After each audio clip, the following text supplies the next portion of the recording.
Bismillahirrahmanirrahim. Assalamualaikum warahmatullahi wabarakatuh. Hari ini kita akan melanjutkan materi kita di mata kuliah struktur data. Pekan lalu kita telah membahas mengenai array 2 dimensi. Nah, pada hari ini kita akan lanjut yakni di materi struktur. Jadi struktur merupakan kumpulan elemen data yang digabungkan menjadi satu kesatuan.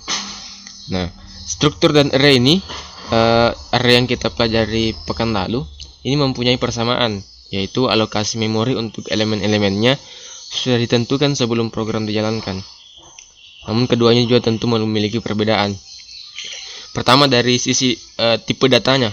Jadi pada array yang kita pelajari pekan lalu, dia itu tipe datanya harus sama. Jadi misalnya dalam satu array yang kita buat, kalau sekali kita gunakan integer, maka semua elemen yang masuk di situ tipe datanya pasti integer. Kalau char juga begitu. Tapi kalau pada data struktur, dia tidak harus sama. Jadi bisa sama, bisa juga beda.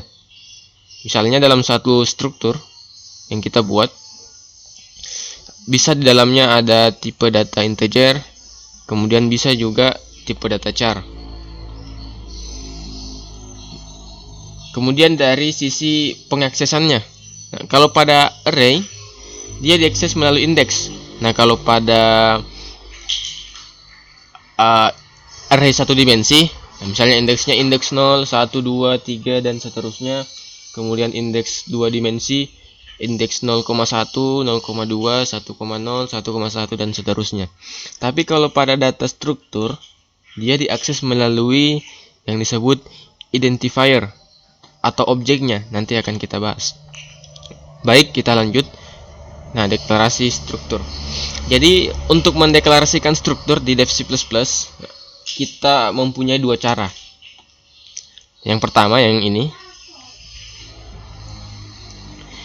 Jadi kata struk ini harus ada untuk mendeklarasikan. Jadi nama strukturnya. Misalnya nanti struk mahasiswa, struk pembayaran, bukan struk pembayaran. Kemudian ini elemen-elemennya. Jadi kalau pada array kemarin indeksnya masuk di sini. Kemudian nama objeknya ini tadi yang disebut identifiernya yang digunakan untuk pemanggilan struktur. Jadi untuk mengakses yang elemen yang ada di sini, kita memanggil nama objeknya, bukan lagi yang di sini, tapi kita panggil yang ini. Kemudian tipe pemanggilan yang kedua, tipe pendeklarasian yang kedua, sebenarnya hampir mirip.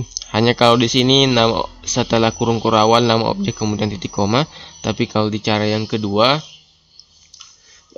kurung awal tutup kemudian titik koma, kemudian baru di bawahnya, bisa juga di sampingnya struk nama struktur, kemudian kita deklarasikan lagi nama objeknya. Nah, ini contohnya. Ini untuk tipe data yang sama. Jadi tadi dibahas bahwa struktur itu bisa sama tipe datanya, bisa juga tidak. Untuk pertama untuk tipe data yang sama.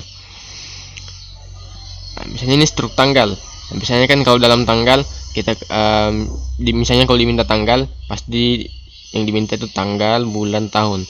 Nah, berarti dalam tanggal itu ada tanggalnya, ada bulannya, ada tahunnya. Nah, ini TGL